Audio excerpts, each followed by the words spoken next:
नमस्कार, मैं हूं भंवरलाल कलावंत और आप पढ़ रहे थे गीता आनंद ग्रामीण विकास शिक्षा संस्थान की ऑनलाइन क्लासेस। हम पढ़ रहे थे क्लास 12th के सृजन पुस्तक का काव्य खंड का दूसरा अध्याय सूरदास। सूरदास में पद संख्या आज हम पढ़ने जा रहे हैं चौथी पद संख्या, जिसमें गोपियों के विरह युक्त हृदय की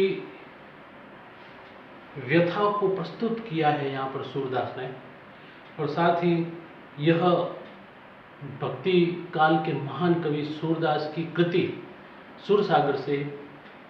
सुरसागर के भ्रमर गीत से लिया गया है। इसमें संपूर्ण पद में गोपियों के श्री कृष्ण के प्रति अनन्य प्रेम को प्रकट किया गया है। साथ ही गोपियाँ उद्धव के द्वारा दिए गए निर्गुण ब्रह्मा के ज्ञान को निरर्थक मानती हैं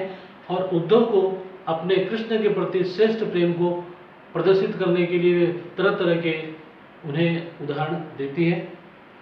अर्थात वे कृष्ण के प्रति अपने अनन्य प्रेम को प्रकट करती हैं। इसमें ये दिया गया है। देखते हैं, कहती है कि अखियां हरि दर्शन की भूखी, कैसे रहे रूप रस राशि ये बतियां सुनी रूखी, अवधि गणत इकटक बग जोग तब ऐती नहीं सुझुकी, अब इन जोग संदेश न उधो अति अकुलानी दुखी, बारक वह मुख फेरी दिखायो दुही पग पीवत पतुखी, सुर सिकत हटि नाव चलायो ये सरिता है सुखी। तो प्रसंग मैंने आपको बता दिया। उद्धव के नीरस ज्ञान के उपदेश को सुनते हुए गोपियां बड़ी व्याकुल हो जाती हैं और गोपियां उद्धव जी से कहती है, हे उद्धव जी, आप चाहे जितना भी नीरस ज्ञान ये हमें दे रहे हैं, निर्गुण ब्रह्मा का ज्ञान हमें दे रहे हैं, अखियां हरि दर्शन की भूखी, हमारी तो जो अखियां हैं, हमारी अखियां जो है कृष्ण के दर्शन के लिए भूखी हैं, कृष्ण दर्शन के लिए ही व्याकुल हैं। आप हमें व्यर्थ रूप से ये ज्ञान दे रहे हैं। कैसे रहे रूप रस राशि ये बतियाएं सुनी, वे कृष्ण के दर्शन में ही लिप्त हैं, कृष्ण के बारे में सोचना चाहती हैं, उसके रूप रंग, उसके रूप और रस अर्थात उसके प्रेम, रूप यानी उसके सौंदर्य, कृष्ण के सौंदर्य, उसके प्रेम में ही डूबी हुई है, अर्थात बार बार उन्हीं का दर्शन करना चाहती हैं। हे उद्धव जी, तब आप बताइए कि ये बतियां जो आप हमसे बता रहे हैं, ये बातें जो कर रहे हैं आपसे, निर्गुण ब्रह्मा की जो बातें, निर्गुण ब्रह्मा की ज्ञान की जो बातें कर रहे हैं, ये बतियां हमारे लिए सुनी और रुखी हैं, सुनी और रुखी, बिल्कुल हमारे लिए निरर्थक है, सुनी है और रुखी है, एकदम इसमें कोई भी सुखी यानी सुनी और रुखी है, रूखापन है, उसमें कोई ऐसा अपनत्व भाव नहीं है, उसमें कोई दिलचस्पी लेने वाला कोई भाव नहीं है, ऐसा वे कह रही है। आगे कहती है, अवधि गणत इकटक जगमोग इकटक मग जोवत तब ऐती नहीं सुझुकी। आगे कहती है कि हे उद्धव जी, हमारी जो अखियां हैं कृष्ण के दर्शन में व्याकुल है, कृष्ण के प्रति सोचती रहती हैं, अर्थात अवधि गणत इकटक मग जोवत, हमने जब कृष्ण मथुरा की तरफ चले गए हैं, अब उनके द्वारा उनके मार्ग, मग यानी मार्ग को देखते हुए एक टक ही लगाकर, एक टक ही लगाकर हमने उनके मार्ग को जोहा है, देखा है, उनकी प्रतीक्षा की है, तब ऐसी नहीं झुकी, उसके बाद भी हमारी जो अखियां हैं नहीं झुकी, अर्थात दुखी नहीं हुई,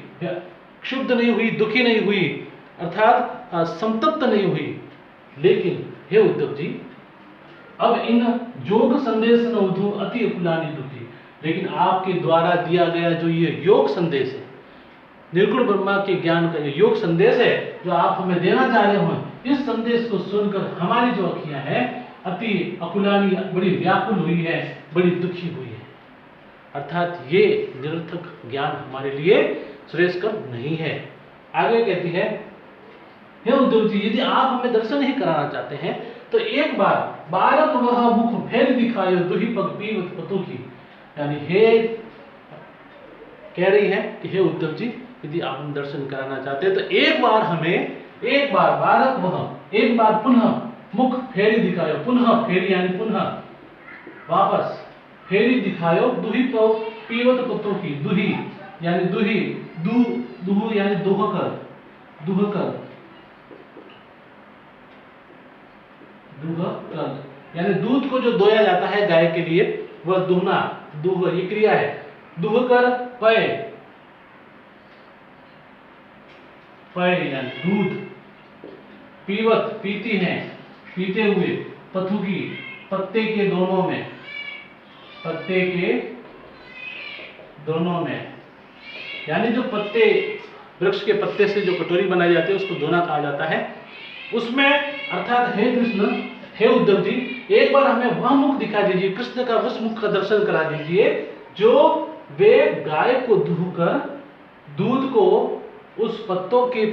दोनों में लेकर पीते हैं, यानी उनके दोनों में गाय को दोहकर उस दूध को दोनों में लेकर पीते हुए उस मुख को हमारे दर्शन करा दीजिए, हमको दर्शन करा दीजिए। हम उस दर्शन के लिए बड़ी व्याकुल हैं, उनकी वह छवि देखने के लिए बड़ी व्याकुल है, ऐसा वे प्रकट करिए। सुर सीकत हटी नाव चलाई ये सरिता है सुखी। अंत में सूरदास जी कहते हैं कि गोपियां कहती है कि हे उद्धव जी, आप सुर सीकत, सीकत का अर्थ है बालू या रेत, ठीक है, यानी हे उद्धव जी, सूरदास जी कहते हैं, गोपियां कह रही है कि हे उद्धव जी, आप बालू रेत में अपने जिद से हटी व्यर्थ ही नाव चलाने का प्रयास कर रहे हो, क्योंकि लेकिन ये सरिता जो है हमारी जो नदी है, जो आप हमारे मन में कृष्ण व्याप्त है, हमारे मन में कृष्ण व्याप्त है, कृष्ण के प्रति उसके छवि, उसके सौंदर्य, उसके रूप को देखने के लिए हम बड़ी व्याकुल हैं, और आप उसमें हठ योग से, योग दर्शन हठ से अपने योग और निर्गुण ब्रह्मा के ज्ञान को डालना चाहते हैं, तो आप वैसा ही कार्य कर रहे हैं जैसा सूखी नदी पर नाव चलाकर निरर्थक प्रयास किया जाता है, वैसा ही प्रयास आप कर रहे हैं। अर्थात चलायो ये सरिता है सूखी, यानी ये जो सूख गई है, बिल्कुल व्यर्थ हो गई है, इस नदी पर आप नाव चलाना चाहते हैं तो वो संभव कार्य नहीं हो सकता। इस प्रकार वे कृष्ण के प्रति अपने अनन्य प्रेम को प्रकट कर रही हैं, ठीक है।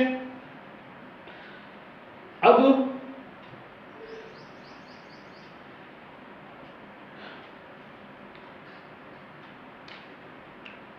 रूप रस राची अति अकुलानी दुही पीवत पतु की सरिता है सूखी, इन शब्दों में अनुप्रास अलंकार है, ठीक है। तो इस तरह से इसके अंदर उसके बाद कृष्ण की विभिन्न चेष्टाओं छवियों के अंकन के साथ साथ चिंता और उन्माद संचारी भावों का मार्मिक चित्रण इसमें किया गया है। साथ ही सूखी नदी में नाव चलाने के निरर्थक प्रयास का उदाहरण देकर गोपियों द्वारा निर्गुण ब्रह्मा को स्वीकार करने की असंभाव्यता प्रदर्शित की गई है, क्योंकि कृष्ण ऐसा उदाहरण उसमें दिया गया है कि नाव सूखी नदी पर नहीं चलती, उसी प्रकार हे उद्धव जी, आपके द्वारा दिया गया ज्ञान भी हमारे अंदर प्रवेश नहीं हो सकता, हम उसको ग्रहण नहीं कर सकती। ये सूखी नदी में नाव चलाने के उदाहरण से प्रस्तुत किया गया है, ठीक है। ग्रीष्मकाल बहुत है, गर्मी थोड़ी लाइट चली गई है, तो इस कारण से स्वीकार करनी पड़ती है गर्मी को, ठीक है। तो बेस्ट ऑफ लक, और आज का इस पद की व्याख्या आप अपने नोटबुक में कर लीजिएगा। अगला पद 5वां जो है निर्गुण कौन देश को वासी, नेक्स्ट वीडियो में पढ़ाएंगे। धन्यवाद।